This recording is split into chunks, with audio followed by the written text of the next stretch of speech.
যাবেন সেখানেই ধুমধারাক্কা গান। আর গান শোনার মানুষের কিছু রুচি থাকে, কিছু গান ছিল না শুনলে তাও কিছুটা ভালো লাগে, তাই না?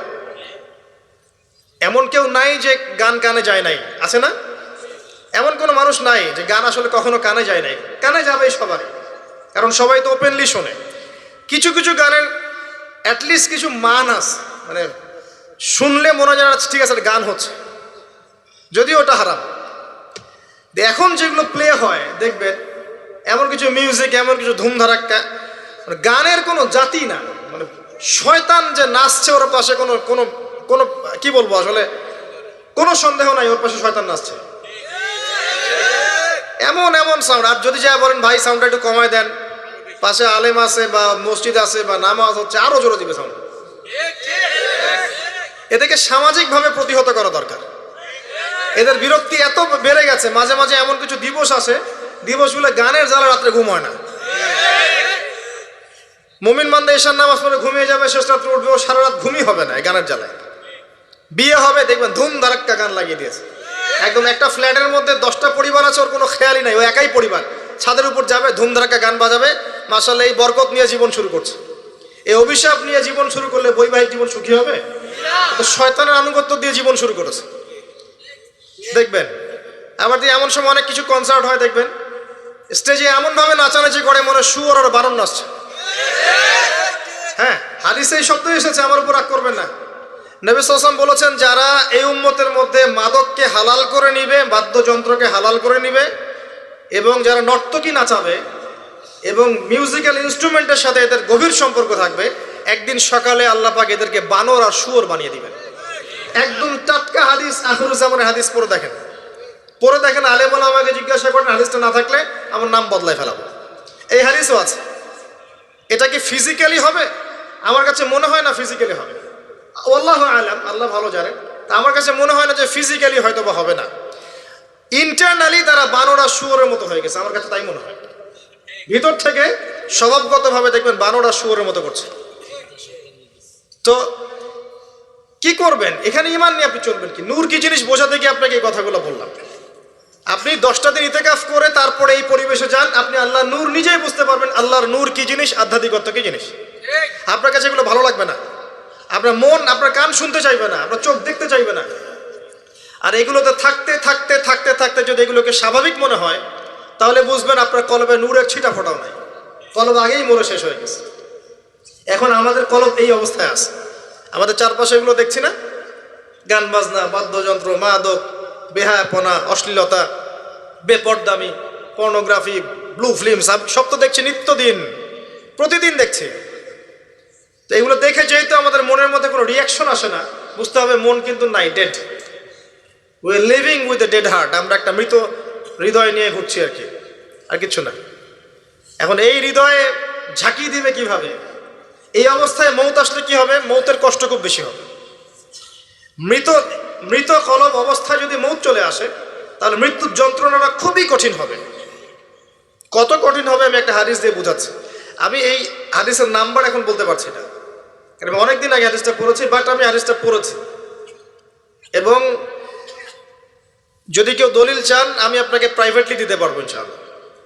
কোনো একজন নবী আল্লাহকে বলেছিলেন যে আমি বারজাখের মানুষের সাথে যোগাযোগ করতে চাই। কেমন আছে বারজাখ পর্যন্ত, পরকালে বারজাখের মানুষ কিরকম আযাব, কিরকম শাস্তি ভোগ করছে, আল্লাহ আমি একটু দেখতে চাই। একজন ব্যক্তি, মেবি উনি মুসা আলাইহিস সালামের যুগের বা ঈসা আলাইহিস সালামের যুগের, আমার ঠিক মনে পড়ছে না, এ দুজনে একজন হতে পারেন। আল্লাহ পাক দেখালেন একজনকে যে এই ব্যক্তি খুবই রুগ্ন, ক্লান্ত, মানে দেখে মনে হচ্ছে তিনি খুবই পেরেশানির মধ্যে আছে। তাকে নবী জিজ্ঞাসা করছেন, একজন নবী জিজ্ঞাসা করছেন, তুমি কি অবস্থায় আছো, কেমন আছো? তো সে বলছে যে আমার মৌত হয়েছে আজকে থেকে 1000 বছর আগে, আমার মৌত হয়েছে আজকে থেকে 1000 বছর আগে, এখন পর্যন্ত মৌতের যন্ত্রণা আমার যায় নাই।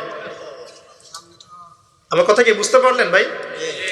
যার কলব যত মৃত, রূহ কবজ করার সময় তত শাস্তি হবে, তত বেশি কষ্ট হবে।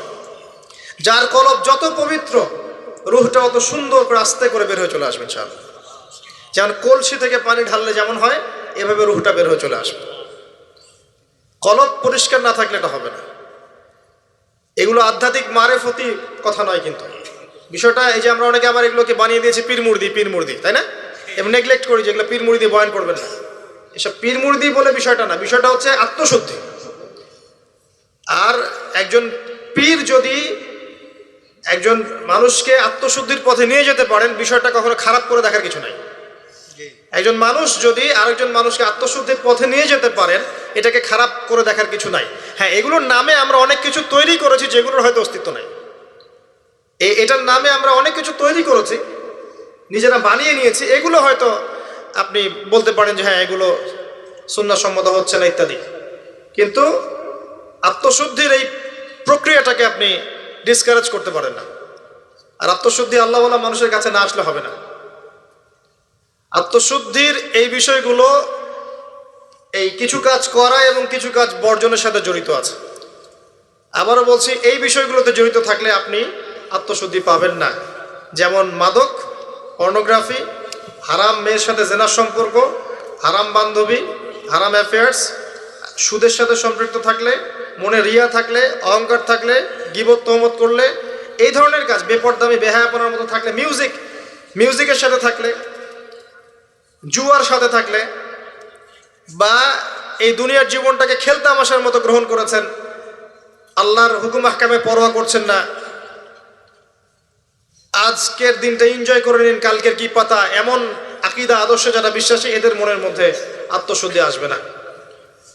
আল্লাহ পাক আমাদের সবার কলবগুলোকে পরিষ্কার করুন, পরিপূর্ণরূপে আত্মশুদ্ধি অর্জন করার তৌফিক দান করুন, এবং যে কাজগুলো করলে আল্লাহ পাক আমাদের কলবে আল্লাহ নূর দান করবেন, সেগুলো বেশি বেশি করার তৌফিক আল্লাহ পাক দান করুন। আমিন।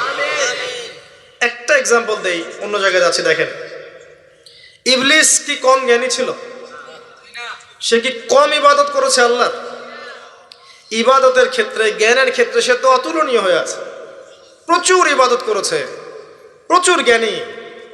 এই মহাবিশ্ব সম্পর্কেও জ্ঞান আছে না? তার প্রচুর জ্ঞান আছে। কি কারণে সে চিরস্থায়ী জাহান্নামী হলো? একটা আদেশ লঙ্ঘন করেছে। এই তো একটা আদেশ তো আদম আলাইহিস সালামও লঙ্ঘন করেছে। তাকে বলা হয়েছে গাছের কাছে যেও না, আমাদের পিতা ভুল করে গাছের কাছে চলে গেছে। এটাও তো একটা অন্যায়, তাই নয় কি? এটা তো আল্লাহর আদেশকে লঙ্ঘন করা হলো। আদম আলাইহিস সালাম তওবা করে ফিরে এসেছেন, বলেছেন রব্বানা যালামনা আনফুসানা ওয়া ইল্লাম তাগফির লানা ওয়া তারহামনা লানাকুনান্না মিনাল খাসিরিন। এটা আদম সন্তানের স্বভাব, ভুল করবে, তওবা করে ফিরে আসবে। কিন্তু ইবলিস, সে তওবা করে ফিরে আসেনি, বরং আবা ওয়াস্তাকবারা, সে অবাধ্য হয়েছে, অহংকার করেছে। খালাকতানি মিন নার ওয়া খালাকতাহু মিন তিন।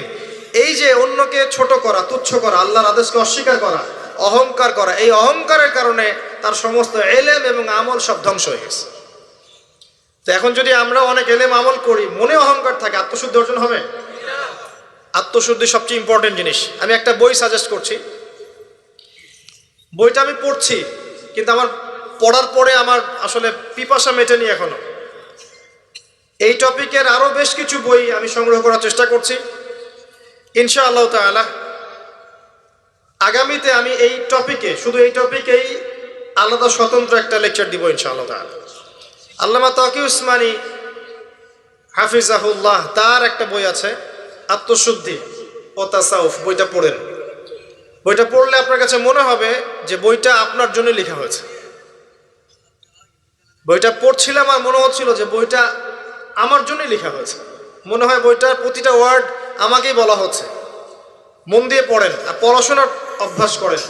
একদিন লেকচার শুনলেন 1 ঘন্টা 1.5 ঘন্টা, এটা আপনার জীবন পরিবর্তনের জন্য যথেষ্ট নাও হতে পারে। হ্যাঁ, যদি আল্লাহওয়ালা তেমন মানুষ হন হয়তো বা হবে। আমাদের মতো মানুষের লেকচারে 1 ঘন্টা 1.5 ঘন্টা লেকচার শুনেও আপনার জীবন পরিবর্তন না হওয়ার সম্ভাবনাই বেশি। কথা তাসির হয় তখনই যখন বক্তার মধ্যে ইখলাস থাকে, দিনের প্রতি মহব্বত থাকে, আল্লাহর দিন, আল্লাহর জমিনে প্রতিষ্ঠার মানসিক চেষ্টা থাকে, মনের দরদ থাকে। जो बात दिल से निकलती है दिल पे असर करती है, একটা কথা আছে না? যে কথাগুলো দিল থেকে বের হয় সেগুলো মানুষের দিলের মধ্যে কি হয়? আসার করে। তো এখন এরকম মানুষের সংখ্যাই বা কত? আর আমরা যে জ্ঞান এবং আমল করি তাতে বুঝতেই পারছি যে আমাদের দ্বারা কি হতে পারে। তারপরেও আলহামদুলিল্লাহ কিছু মানুষের উপকার হচ্ছে, এটাই আলহামদুলিল্লাহ। তবে আমরা যথেষ্ট নই। আমরা আল্লাহর কাছে দোয়া করি আল্লাহ পাক এমন মানুষদেরকে এইসব চেয়ারে নিয়ে আসুন যাদের কথায় পুরো সমাজ পরিবর্তন হবে ইনশাআল্লাহ, এবং আল্লাহ পাক আমাদের সন্তানদেরকে যেন ওইভাবে বড় করার তৌফিক দান করেন, আমিন। প্রথম কথা বলছি, দেখেন, আত্মশুদ্ধি, মনের নিয়াত, ইখলাস, এটা সবচেয়ে ইম্পর্টেন্ট জিনিস। এটা ছিল না বলেই ওই 3 ব্যক্তি কোথায় গেছে?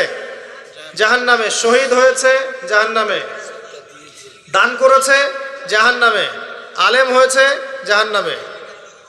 এটা সেই হাদিস যেটা বর্ণনা করতে আবু হুরায়রা রাদিয়াল্লাহু আনহু অজ্ঞান হয়ে পড়ে যেতেন। প্রথম যেটা সমস্যা ছিল, এদিকে মনোযোগ দেন, আমরা শেষ করে দেব, গুছিয়ে নেব। প্রথম সমস্যাটা কি বলেছিলাম? শিরক। এই শিরকটা প্রত্যেকটা সেক্টরে আছে না?